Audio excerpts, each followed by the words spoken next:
Welcome to Slay the Gatekeeper. I'm your host, Courtney Johnson, and I am here to ungatekeep the gatekept. Thank you so much for being here. Enjoy. Welcome, Renee. Thank you. Thanks for having me, Courtney. So excited that you're here. I am so excited to be here, and I'm glad that we got to do this in person. I know. Are you ready to be a Texan for the weekend? I am. I got my boots on. Every good agricultural girl has a pair of these boots. We wear this in the field. Is it steel-toed? You know what? I don't think so. No. The first person I ever followed on TikTok was this girl that made like a cute steel-toed boot company for people that work in person. Yeah. Isn't that like OSHA requirements for? Yeah. So working whenever you're doing construction or in the field, that type of thing. I was talking farming. Oh, yeah. These are great for farming. Yeah. Mm-hmm. Yeah, but I have my steel-toed boots also. Important. Yeah. Well, Renee, you've had a really interesting and incredible career, and more recently, the last year or two, a really incredible speaking career. And today I want to dive into what my audience can learn from you about speaking. I mean, you've 2 TEDx talks in the last year.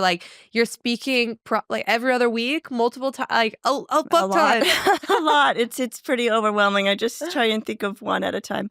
Yeah. Why do you want to speak? What inspired that? Courtney, when I realized I wanted to speak, it actually just sort of fell in my lap. I was the sales director at a native plant nursery, and I had someone from the Master Gardeners call and say, we need somebody that could host a webinar and talk to us about planting native. And I looked around the office and realized that nobody there was as sort of extroverted as I was and liked to talk plants like I did to people coming into the nursery and such, and realized that person was me. Mm-hmm. So I volunteered to do that, and it scared me, but the idea is that if it scares you, that's when you realize that is for you. Mm-hmm. So I jumped in and I did my first webinar for the Master Gardeners in San Diego, and I loved it. Especially because when you can see the reactions of the people that you're talking to and realize that, you're sharing information that for me seemed obvious, but wasn't, and realize that they were learning about plants and that they were ultimately going to make a better environment for themselves in their own backyard. And what drew me to the career that I have now was to make environmental change.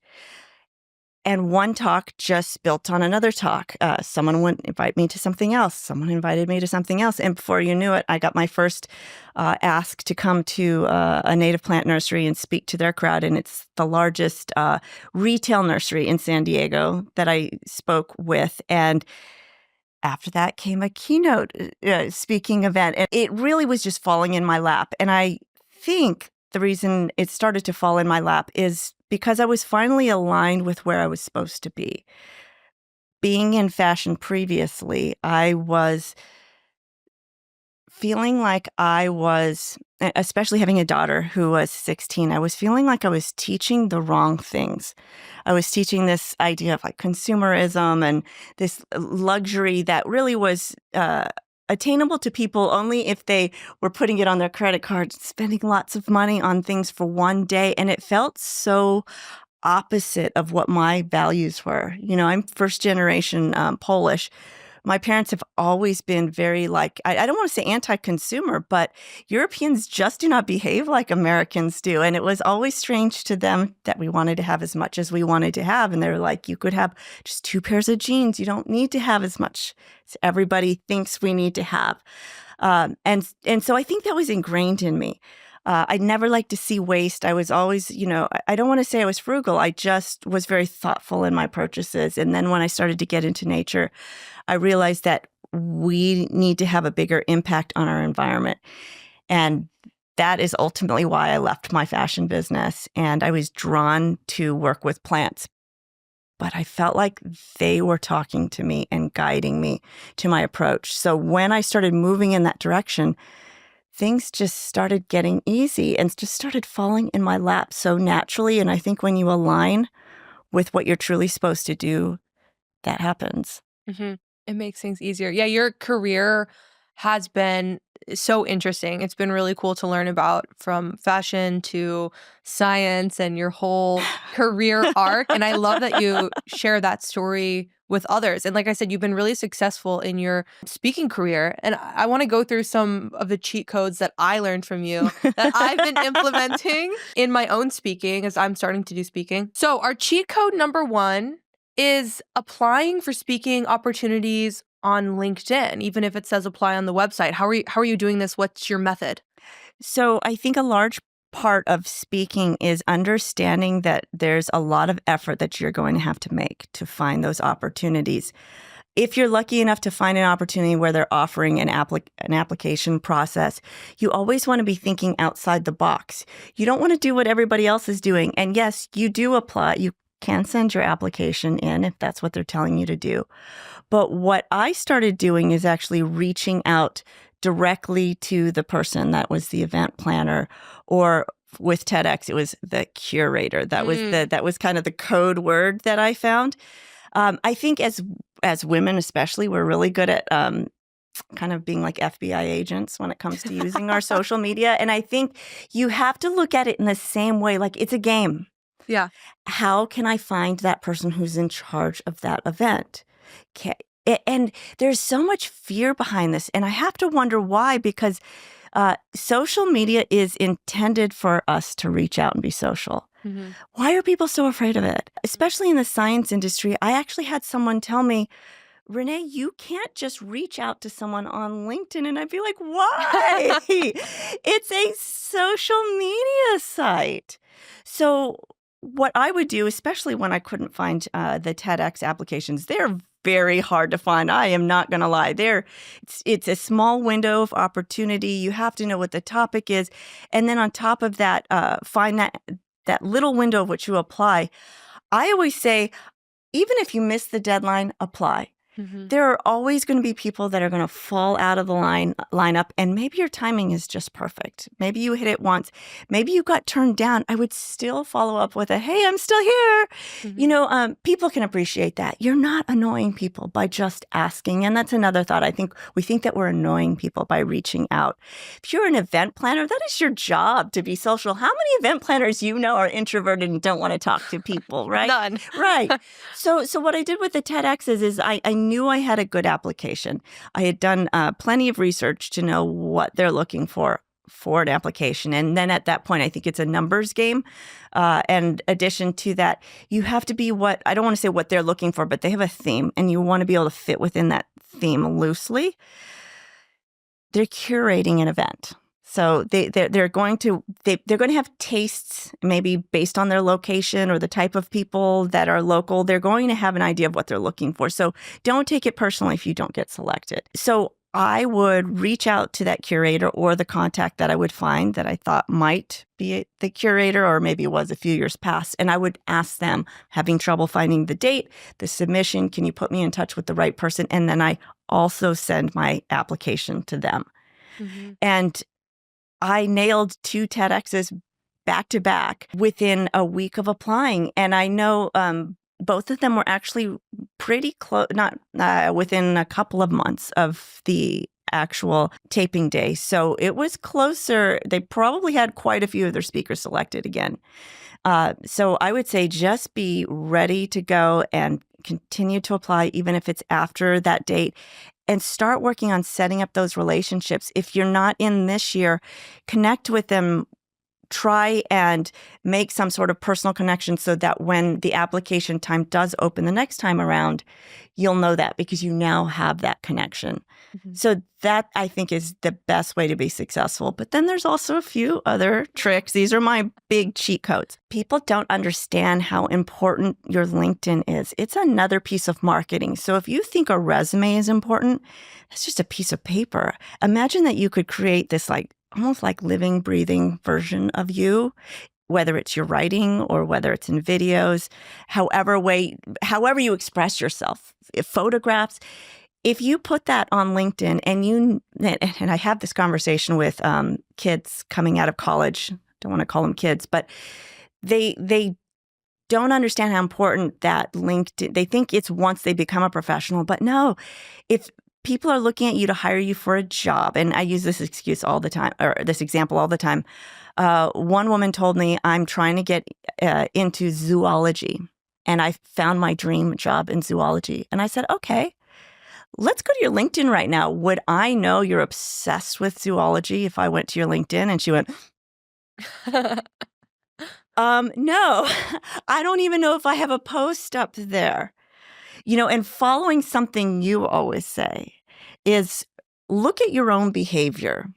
When I go to LinkedIn, I sometimes have to review job applicants at my place of work right now.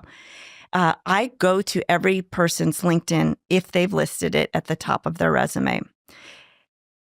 I scroll down 1, 2, maybe 3 posts tops, right? So if you're afraid you don't have a lot on there, you need 3 posts, 3 really targeted posts.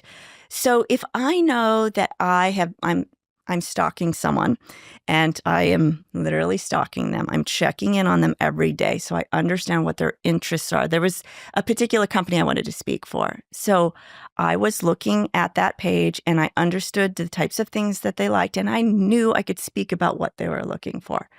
What I started to do, I connected with them, so they're going to see my posts. But in addition, I catered my posts specifically to what I thought they'd be looking for. Oh, that's so smart. And then I know they saw my profile, and so you could time it perfectly where you're reaching out to them, but you just that morning you put up the perfect post for them. I don't want to say it's easy, but it is. It's just a formula that's been very successful for me.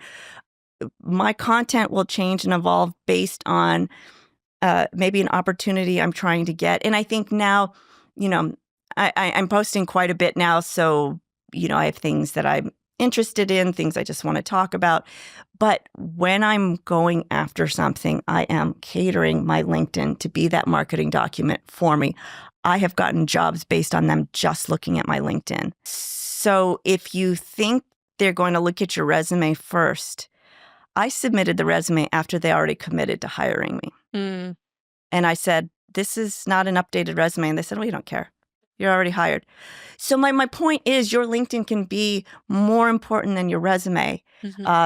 Again, everything on that LinkedIn shows your work experience, and that's duplicated on your resume. And we have to deal with all of these algorithms and, these different, computer-generated application processes that could kick you out for any kind of reason. I will have people reach out to me and say, I see that you've posted this job for your company. I'm interested. You know what that guarantees for them? That I look at their resume.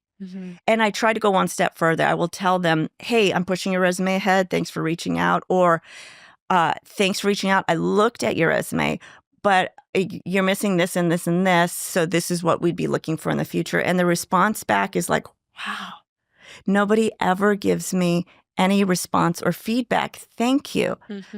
I have even gone as far as to then send other jobs I see posted with, other companies that I know, and send it directly to them. And they're always shocked that here I'm sending them opportunities. It's because they took the time to reach out, to tell me to look at them as an applicant. And you would think that this would be something people always do. I think my company has posted, the company I work for has posted probably 3 different jobs in the time that I've been with them. So let's talk about 50 to 100 applicants. They haven't bothered to even see the part that we say, write a cover letter. That's your marketing document to sell yourself. So it shouldn't be ChatGPT. That's a tool. It's not meant to write it for you. That's your opportunity to sell yourself, especially if your skills aren't a perfect fit to what the job application is saying. But secondary to that is their opportunity just to reach out to me and talk to me. So it just puts you in such a better position. Out of, like I said, 50 to 100 people applying, I think I could count on one hand for 3 job opportunities how many people actually reached out to me. Those numbers are sad. Yeah. Yeah, and then it takes literally 2 minutes. Just Two say, minutes. "Hey, I saw this job. I applied. I think I'm a great fit," because one sentence, that's all. Like, Or how about stalking my yeah. profile and saying, by the way, I love native plants too. Which one's your favorite? This one's mine. Say something cheesy to me. Yeah. I am listening. Yeah. I am listening. So just great cheat codes. They work. They Yeah. really do. Yeah, I love the idea of just going to someone's profile if you're applying to a job and finding one thing you have in common, even if you maybe stalk them on Instagram or other platforms. Do Yes. you both like the same sports team? Yeah. Were you both in the same club in college? Do they have a dog? And you can say, "I love dogs," right? Like 100%. literally anything. Send me a picture of that dog. I am looking at your dog picture. Anything.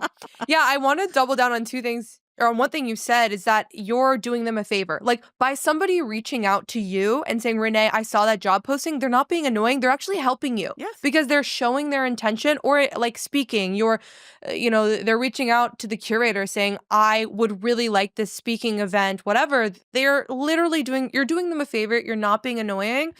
And I also think it's really important. I'll just throw in like a mini cheat code to start to tell people you want a job, you want to start speaking, post, "Hey, and one of my goals for 2025 is to speak at 3 events." Make a post about that. Yeah. You never know who's going to see that, and maybe your audience doesn't have anyone that's organizing speaking events, but their company's doing a virtual speaking event, and the friend of a friend knows someone, and they remember that they saw your post. Like, Right. be out with it. I think people too, we are afraid to put ourselves out there, especially in front of people we know. There's this idea of like, I'm an imposter and I'm putting myself out in front of people that I went to high school with, or this or that. Well, you know what? People grow up. Let's just start with that. People grow up. But let's also say, who better than to be saying to my network of people that I know, I'm looking for opportunities to speak in this and this and this type of industry. If anyone has any leads for me, reach out and help a girl. Yeah. Again, I will tell you, I have booked several events through, not even through LinkedIn, through Facebook. I have been hired for jobs. My current job, the opportunity came from a post that I made about growing a very specific plant for an industry in salt impacted and, phytoremediation type of work. I didn't know I was doing that at the time, but it caught the eye of somebody that I knew who was working in that industry. So you never know. Get in alignment, get out of your comfort zone, and start the posting. It's so simple. It is very simple. Another cheat code that you have that I love is, like, you can only be a speaker at one event, so you could swap conferences or use referrals. How do you use your referral network, and how do you think about this cheat code? The most valuable thing that you could do is find people that are similar to you, and I don't mean similar as far as the way we look or what we talk about, with your work ethic. So get a group of people together that are hardcore, prepared, like, look, we're all in the same situation. We need to make this work. We want to make this certain amount of money, and we're going to be working a certain amount every week. Get people that are similar to you, because I think this could be frustrating if, say, you feel like you're carrying the team. So build a network of people like you, like-minded in your work ethic and the amount of effort you're going to put into it. But don't duplicate efforts. But break up the country, work in different segments, come up with a plan. If one person gets booked to speak somewhere, they're not going to get booked to speak there again the following year. So the next thing that person should be doing is, after that event, hey, let me refer to you 3 other really great speakers. Again, you're making their job easier. You're giving them names in advance, and then you move those leads over to somebody in your group. And hopefully they're doing that same thing for you. So you're kind of removing redundancy and using that network. So that I think is just next leveling it, right? So there's like underground, not public groups, communities, maybe Slack group, maybe WhatsApp, that you want to tap into. Absolutely. And I used to do this in fashion, honestly. Buyers, boutique owners, they would hide themselves from people. It was very difficult to break fashion groups. There's this aura of, I'm sorry to say, but I'm too good for you. Don't come talk to me. That's what you're trying to create, is that aura. If you have your network, we would exchange and text each other, hey, the person you're looking for is here at this restaurant. Get over here. And vice versa. We use that network. So we put the feelers out across New York City during Fashion Week. And that is how sometimes you would find your people, is from your network. So use it. Figure out what things that you're doing together. Hire one virtual assistant. Everybody shouldn't be hiring virtual assistants and doing redundant work. Get together with a group, come up with a plan, and work it together. And you know what? It's better when you have other people together. You don't feel so alone in this. And I think as an entrepreneur, as this type of, if you're trying to get into speaking events, you do feel kind of alone because, believe it or not, public speaking is one of the biggest fears that people have. It's ranked the top 3. Someone Google it. I think it's number 1. You're number 1. I think it's above death. Okay. Yeah. So it's not like every person you meet wants to be a speaker. It's a very niche market. So if you could develop that network, I think that could really pay off in the long run. I think you'll get there faster. That's so important. It really, really accelerates because also other people have already gone through the problem you're going through, and they can give you the solution where that solution might have taken you 3 months to and maybe get there. Maybe you're really good at data mining. Yeah. But maybe I'm really good at process. And maybe someone else is really good at the cold call reach out, and you're going to learn that from each other. So yeah, really important is to use each other's skills. That is so incredibly helpful. Yeah. Our third cheat code, you've talked about this a little bit, but building your personal brand, what would be the first step you would recommend to somebody building their personal brand, especially the science folks that are really scared to do it? Oh, yeah. This has been an interesting ride for me over the past couple of years because I've always understood the importance of having the personal brand, and I've always used social media as a tool. And I think people just have an idea of what they think it is. Again, it's the TikTok dances. And I love to say this to people in the science field. Oh, yeah, such and such is happening because I saw it on TikTok. And I just look at them because I love to see their reaction. And nobody has ever said to me, oh, yeah. No, everyone just looks at me like I grew horns out of my head.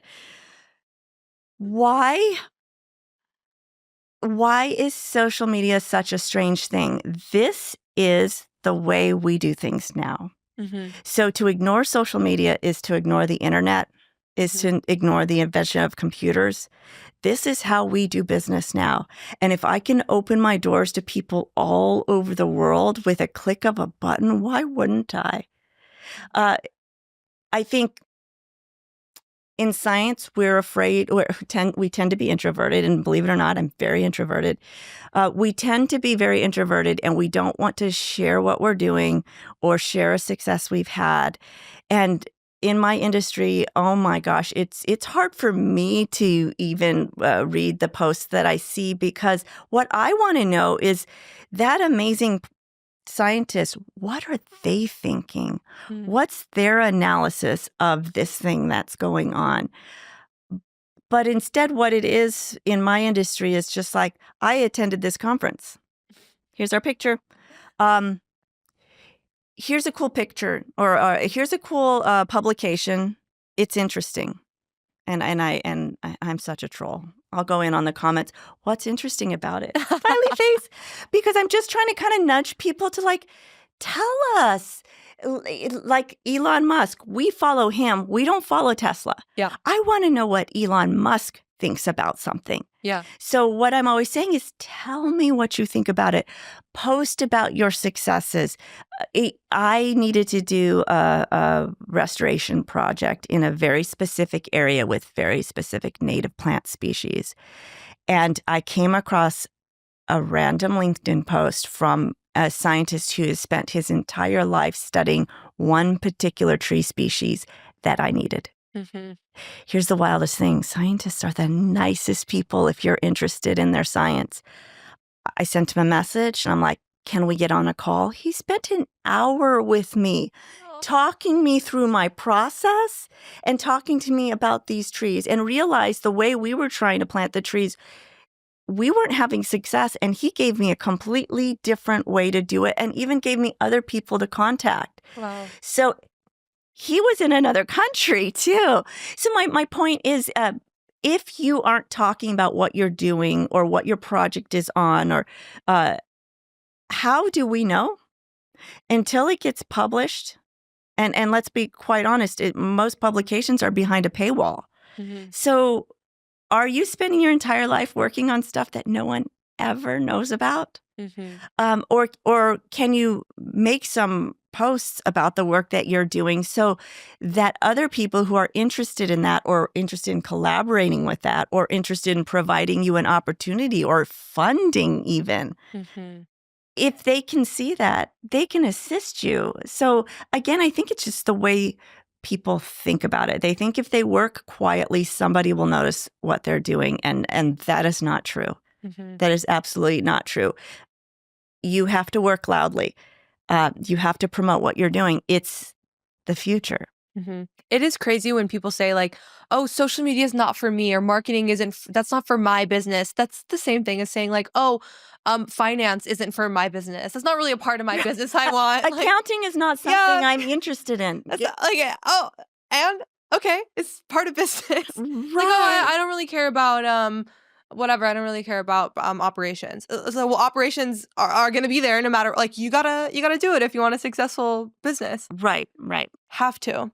Okay, cheat code number 4, build relationships with event planners, event curators. How are you building these relationships? You're just like finding people, following up with them, texting them, hanging out with them. Like, how do you build the Again, it's relationships? going through that same process before you want to try to make some connection. I mean, if you're lucky enough to get an introduction, that's a bonus, right? Mm-hmm. But I wouldn't rely on that. Again, put the word out to your friends. This is what I'm looking to do. Who has ideas? You're going to be amazed at the ideas that are going to come back at you. So I think the most successful speakers can create opportunities on their own. Just talking to different, if you know people in certain industries, talk to them and say, who is in charge of this type of activities at your work? Or I see that you're a blah, blah, blah, female-owned business, and I see that, it's uh, the month of Women's Heritage Month, whatever kind of women's thing coming up. Can I come in and speak about this? I think the hardest part for people is just to get started. Mm-hmm. And they just think they're going to walk in on any big stage and hand it over this money. No, you have to start small. Mm-hmm. You have to build those reps, and you have to build the skills. So don't think of it as, I need to find these big speaking opportunities. Start with small speaking opportunities and start to leverage those into bigger event spaces and develop those relationships and keep those relationships going. The right networking is reaching out to people before you need them, right? Like, you want to be developing a relationship before the ask, well before the ask. I think a lot of people think of networking, it's very one-sided, and it has to be more of a give and take. So you want to be very clear that you can offer them something that they need. Many different industries have, let's just pick one. Nursing, Mm-hmm. people burn out really fast. You happen to be an expert on fighting burnout. You're offering them something that can assist. Let me come in and give a free seminar. People work for free for a while. You will learn more for working for free than you ever will when you start getting paid. Work for free.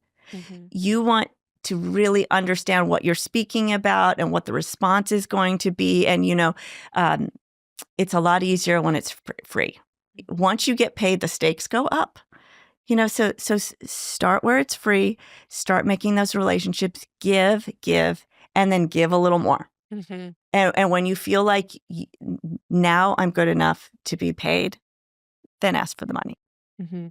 Yeah, I really recommend that people start identifying as a speaker as soon as possible too. Like, go talk to your fucking high school English class. Like, I don't care. Just do something tiny. Go talk to literally go talk to a college. That's probably the easiest place to start. Like, finding a professor you had if you went to college and going and talking to the class for 10 minutes. You did it. You talked to a class for 10 minutes. You're a speaker. Go put speaker in your LinkedIn. Put it in your Instagram. 100%. Start calling yourself a speaker. People are going to start reaching out. And I know it's going to be uncomfy at first, but you're going to start identifying with that title. But don't you think you're kind of stepping into yourself then? Like you're stepping into what you're supposed to be doing when you identify. So that's the first thing, identify, and then telling people. But totally agree with that is go speak to anyone who'll listen. Go talk to kids. You want to talk a really great audience who are appreciative that you're there. Start with children.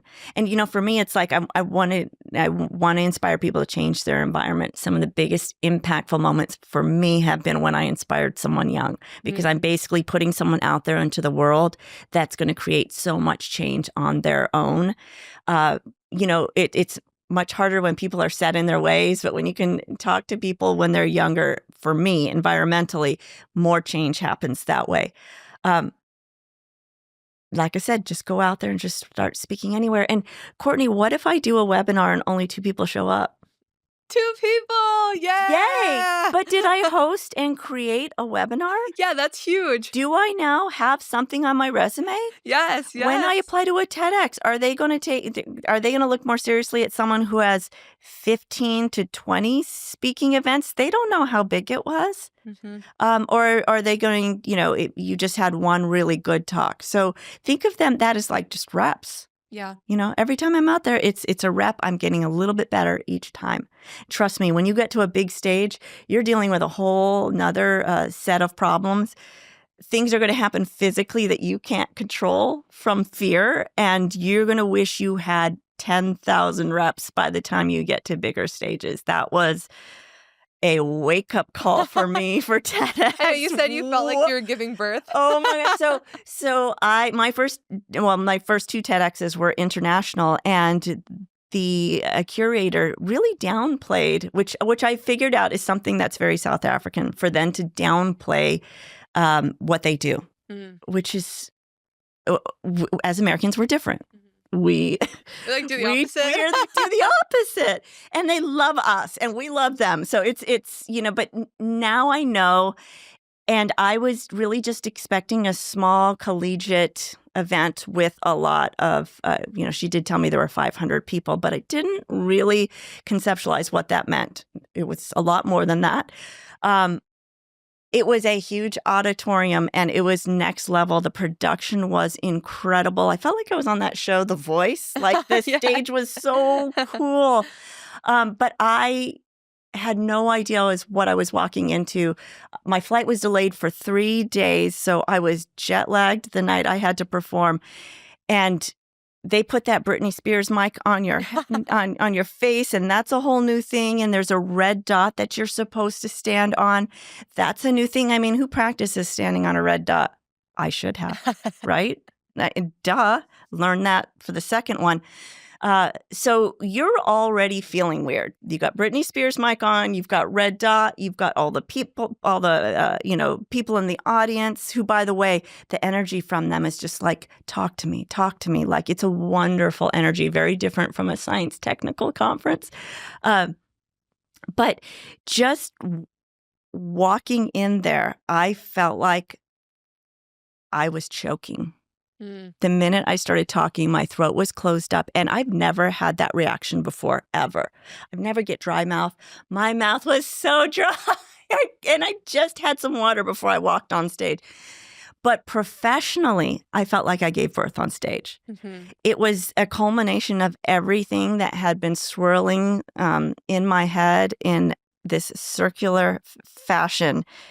When I originally submitted my talk, they were like, this science talk is nice, but it's not really what we were looking for. We want you in this. We read your bio. We know your story. We want you. So when I wrote this, I probably, did 9 full rewrites. Wow. When I finally presented it to them, it was everything I ever wanted to talk about that evolved into my professional giving birth on stage. When I walked off stage, I was exhausted. And I think the first instinct is to, like, in the middle of my talk, I literally blanked out. And one of the things that coaches tell you is if you make a mistake, start the sentence over, like take a breath, it's fine. Start over and they'll edit it out. You notice why when you see TEDx talks, they're strangely, there's no major mess ups generally. So I did exactly what they said. I looked down and I'm like, took a deep breath, and I said to the audience, I'm sorry, I've lost my train of thought. Looked down, looked back up, which probably for me, it seemed like forever. I'm sure for the audience, it was a few seconds, but for me, it seemed like forever. And then the words came back. And when I walked off stage, I expected to beat myself up. I think that's what people would do. I did this wrong. I did this wrong. And I said to myself, stop. You just did what this much of the population could ever do. You're going to own it. You can be proud of it. No matter what anybody thinks about it, you did something nobody else could do. And I was so proud of myself because what I showed myself is what I was capable of.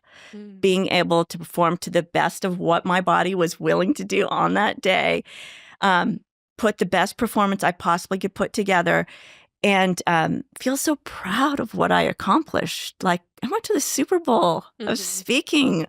And I hope the next TEDx I did, I improved incrementally. And I hope that my speaking improves incrementally from here on out, because now I understand how watching every one of the speakers around me has a little nugget to give to me. And a lot of people skipped out on that opportunity to go to the practice, go to, sometimes I'll have a practice, sometimes, a dry run. Some people skipped out on that practice, and they really gave up the opportunity to learn how each and every one of those speakers was going to get better from that rehearsal to the next night. And the opportunity of the people that are around you in that room is such a cool experience. You will feel like, what am I doing here? I don't belong here, but I do, because I was there and I got picked. So I belong there. And stepping into that and believing that you belong there, regardless of what your brain wants to tell you, that is the biggest thing. Now, I will never say to myself, I don't belong here. That's beautiful. What you're talking about how they wanted you to incorporate more of your story, and when we're thinking about, well, what do I actually want to speak about? Like, how do I find my niche? How do I find what I want to talk about? What would your advice be? Is it like leaning into your story? That is a huge question for people. I think people, that is one of the biggest problems you have when you decide you want to speak. And how do you figure out who wants to hear you speak? Who can you help? And I think that's the question. When you've evolved a bit as a speaker, you stop thinking about yourself and you start thinking about your audience. And that's one of the biggest ways to get over stage fright is, you know what? It doesn't matter what my hair looks like. My hair is good enough. My outfit's good enough. I started getting to a point where it's good enough. I am here to help one person in this audience. If I help one person, then I will have done what I came to do. So you really have to stop thinking about yourself, and you have to start thinking about the crowd. And again, people niche down, I think, a little too much.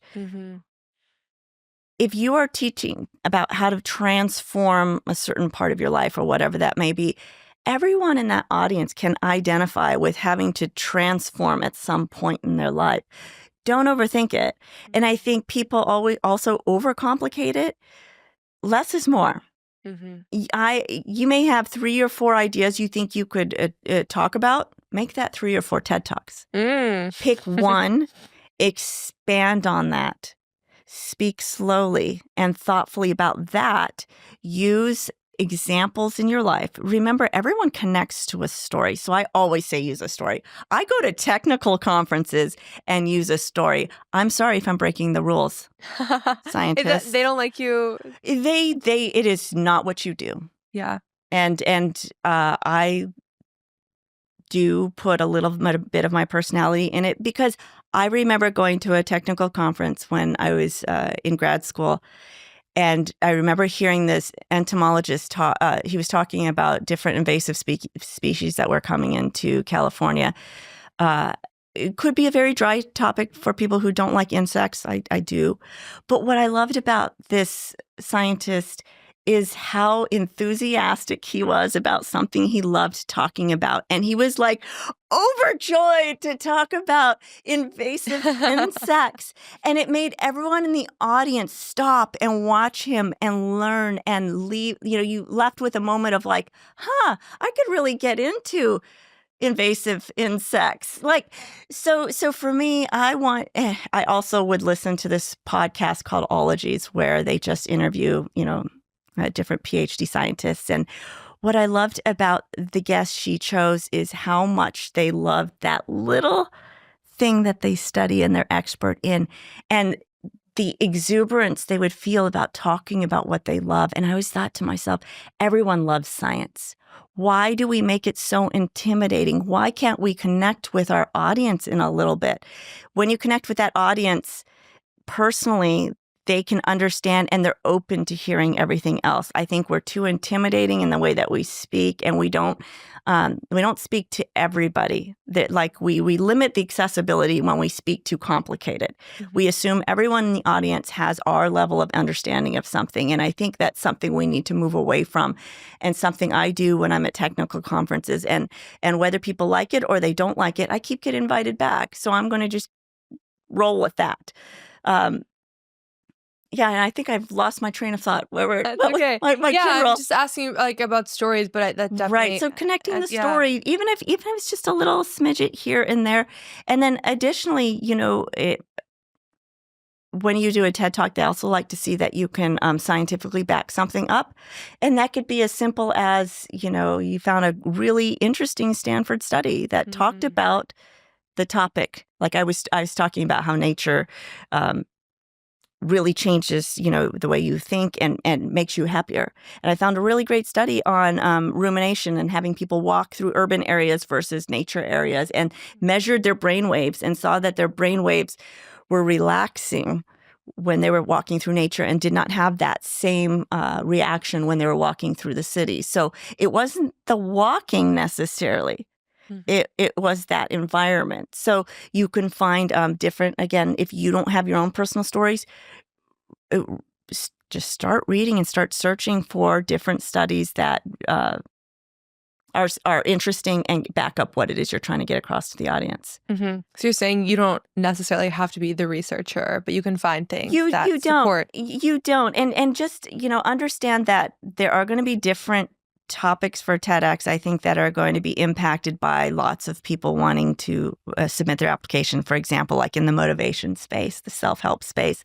I think right now that is kind of very popular. So you're going to get a lot of submissions down that track if you could find a way to fit into one of the other tracks. So I applied in the science track, and then they took my science paper and said, we're going to make this more personal. But do you see how that maybe is a cheat code too? Yeah. Is to fit into one of the other categories. That's so make it work sneaky. for you. That's oh my sneaky, gosh, right? That. Sneaky. Okay, another cheat code I find really interesting is negotiation. So what are some of the things that you're negotiating? And obviously you've been speaking for a bit. You have, your examples, you have your speaking resume. You're at a point where you can negotiate some things. Sure. What are you negotiating? Well, you may have an idea of what you think you should get paid, or what your ideal price point is for that speaking event. Well, what if they don't have the budget for that? What other things can you negotiate that would make you happy? Is it, hey, I want really high quality video. Mm-hmm. So you're going to have a videographer there. I want my talk recorded. Can you give me 3 really great referrals? What else is important to you? Travel? Travel. Yeah. Can you, because remember, they have different buckets of budget. So can they buy a couple boxes of your book to give to the audience? Different ways to negotiate to make it fit in their different buckets. Don't just say, okay, I'll do it. Say, okay, but can we do this, this, and this? And all of those things should be in writing. And I would have date stipulations on them as well. Protect yourself. In the fashion industry, when it came across this, people love to promise things and then they didn't do them. Get it written in your contracts. How about they give a recommendation afterwards or something, write you something about your performance. So there's a lot of things you can negotiate. Look at what you need and try and kind of fill that in. Mm-hmm. Yeah. Great cheat code. Yeah. All right. Cheat code number 7. I love this one. You're saying there's no magic bullet, and it's not if I had a better website. So there's probably a lot of my gosh, procrastination. Renee, once I have a website, I'll do it. Once I redesign the website, I do it. Once I start the podcast, I do it. Once I write that book, I do it.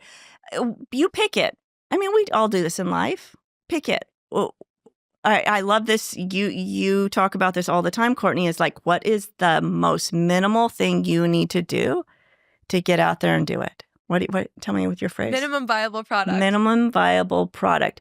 What is the least amount you have to do to just get started today? Remember, that is just a way to keep us, that's our brain's way of keeping us safe. Mm-hmm. The brain is scared. The brain wants to keep us safe. So you are constantly fighting against something inside here that's trying to keep you safe. And you have to say, it's okay. I know you're taking care of me. It's okay. We're going to do this. We don't need to redesign the website. Use the one you have.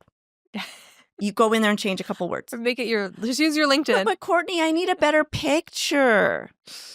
Go take a selfie. Like, whatever. Call your friend that day. Come over. We're taking pictures. Yeah. There are a million things that will stop you from doing it. But I need a couple speaking events before I can apply for that TEDx. Okay. Elementary school, middle school, high school, 3 events. Go to your kid's school. Guess what? Now you're an educator. Yeah. You're a workshop educator. What? Make it work. Yeah. Make it work. I hear that excuse all the time. It's like, well, I need this first. Or it's like, I need this qualification. I need to finish my degree. I need this or that. You don't. I can't start my my LinkedIn because I don't have anything to post because I haven't graduated yet. Yeah. Post about what you're learning. Post about what you're learning. Yes. And if you're same with switching industries, a lot of people will be like, well, Courtney, I'm switching from healthcare to tech. I don't know anything about tech. What am I going to post? Post about what you're learning. You're going to be, you can learn in public, and that still shows your expertise, and that's still going to show how you're helping. All right, I have 2 more cheat codes that I've learned from you. One is seeing your audience as friends who want to see you succeed. Oh my gosh. Like, this is the biggest fear people have is stage fright. What happens if I mess up? Okay, get out of your head. It's not about you anymore. Mm-hmm. The first couple times it's about you. Trust me, you're not going to be able to do anything else but think about you. After that, it is your time to rise up and say, it's no longer about me. It's what I provide for my audience. And when you see those, when I say that big audience, the TEDx audience, I felt the energy and the love coming at me. So when I froze up, I looked out and just saw smiling faces that looked like they're like, yeah, come. They want you to succeed. We judge ourselves so much more than people judge us. Think about your own behavior. When you are scrolling through an app and you see someone without makeup on, do you look at them and say, they don't have makeup on? They're like, you're listening to what they say. Mm-hmm. I judged myself so harshly because, I'm 51. There are a lot of things happening here that are different than when I was in my 20s. And I've had to wrap my mind around that and accept myself as what I am today. And there are millions of people out there that look like me at my age and need to see people like me, not being afraid. I would use it as my excuse not to post on social media because, I don't have my makeup done. Well, the biggest time that I had to myself and with my thoughts was my 30-minute walk that I did every single morning for 277 days last year. Okay. Most time I spent was that 30-minute walk. And I realized if I was really going to do any social media before my 9 o'clock workday started, it had to be then. Mm-hmm. And I was also terrified of being video recorded. The minute a camera comes out, I could feel it inside. I would kind of cringe, which is really strange based on the things I've done in my lifetime. Yeah. Right? I know that makes zero sense. But the fear of that camera terrified me, and I would nitpick myself. Mm-hmm. So I used TikTok as my learning tool because, let's face it, nobody's looking at you, especially when you don't have any followers. Nobody's watching what you're posting. So I would just speak to the camera, and then there was this process of watching it over and over and over and hating the way I looked, hating the lighting, hating the way I looked without makeup on. And when you put it into TikTok and it comes back with the closed captions, I realized how much I said, Mm. Mm. And I got better so fast because of that time that I spent realizing I said, and I'm walking. So then I would be like, all we're doing today is we're going to try to not say, Mm-hmm. So I corrected saying, all the time. I got over the way I looked Mm-hmm. and just put it out there. Once you put it out there at that point, hey, if I ever look good when I'm on the camera, that's just gravy. And the funniest things were that these posts were the ones that got the most traction. And instantly, because I connected every morning with, hey, it's snowing out here and it's cold and it's miserable. And guess what? I'm hopping on a plane in an hour and I'm out here walking. Commit to yourself and you get out there and walk. You know you want to. And then what started happening is people would start. The funny thing is, strangers comment. Your friends never comment. Your friends send you a direct message. And they say, you've inspired me to start walking. Or I would get comments like, hey, I have arthritis and it really bothers me every day, but I see what you're doing to do it for yourself, so I'm doing it for myself. Then I started getting friends sending me their own walking videos. So it really became a fun social hour. My brother-in-law always comments like to me, he's like, how's that walk? You getting your 30 minutes? And, and so it was then a really fun thing with my friends and family. So use these tools that you have. Just put yourself out there. Be embarrassed. Mm-hmm. You get over it. Did you walk this morning? No, we didn't. Okay, But well, we'll do a block walk before we go home. Yeah, we should definitely do a walk, but we didn't do it because, so I did it for a full year. Mm-hmm. And so this year it's not my goal anymore. It's a habit and I do it all the time, but there are days where rather than out in nature, my sister had this awesome trampoline in her house. So I actually did it on the trampoline, watching TV with her daughters. So it was like bonding time. But I was showing them, hey, still my commitment. I'm here doing my steps on the trampoline. So try to mix it up for myself, out of just not wanting to do the same thing. Yeah. Love, you inspired me too. I love going on walks. 30 minutes. And it doesn't have to be first thing in the morning for me anymore. I'm trying to up my steps. So I break it up. So I will walk at lunch also, and then try and close up my steps like in the evening if I have to. So again, I can do that now because I built the habit. Mm-hmm. So I don't have to be so strict on myself. But before, it was a matter of like proving to myself that I could stay committed. And the strange thing around that is I found that I got so much more organized because I had to organize my life around that event. So if I was going to fly out that day, I travel a lot for work. If I was going to fly out that day, everything had to be packed and ready to go days in advance, even leading up to that evening, so that I could make that commitment to myself. It really just taught me how to be extremely consistent, and just a little bit every day gets you to the goal. Yeah. I love that. Don't I look a little skinnier? You look great. I feel like I look a little skinnier. I do. It took a long time for me to feel like that, but I feel like I turned the corner, I'm like, I'm going to get on top of this perimenopause thing if it kills me. Yeah. You really, really inspired me. I seriously, I walk so consistently now because of you. That's good. I'm glad to hear that. So we have one more cheat code, but before that cheat code, I want to share an anti-cheat code. Right. I have a mentor that does a lot of speaking, and she told me, Courtney, like, celebrate the moment. Like, before you do the speaking, like, drink a glass of champagne, be like all cute, whatever. And I did that, but then I was like so bubbly that I was like burping in my speaking event. And I was like, that's terrible advice. Don't drink bubbly things beforehand. Oh, I wouldn't drink at all beforehand, at least not for me, because it doesn't take much for me to start losing my train of thought and that type of thing, get a little too loose. So I would wait until afterward. That was bad advice. Don't do that. Okay, last cheat code, and that is focus on changing one person's life. How do you think about this? That is why I changed my life. Mm-hmm. It could no longer be about making sure people were wearing the up-to-date fashions and spending money on very high-end designer goods. I wasn't helping anyone with that. And I tried to tell myself that for years. And I just found myself getting more and more unhappy. Mm-hmm. But I can tell you, I did my TED Talk about changing one young girl in my audience, a Girl Scout named Maya.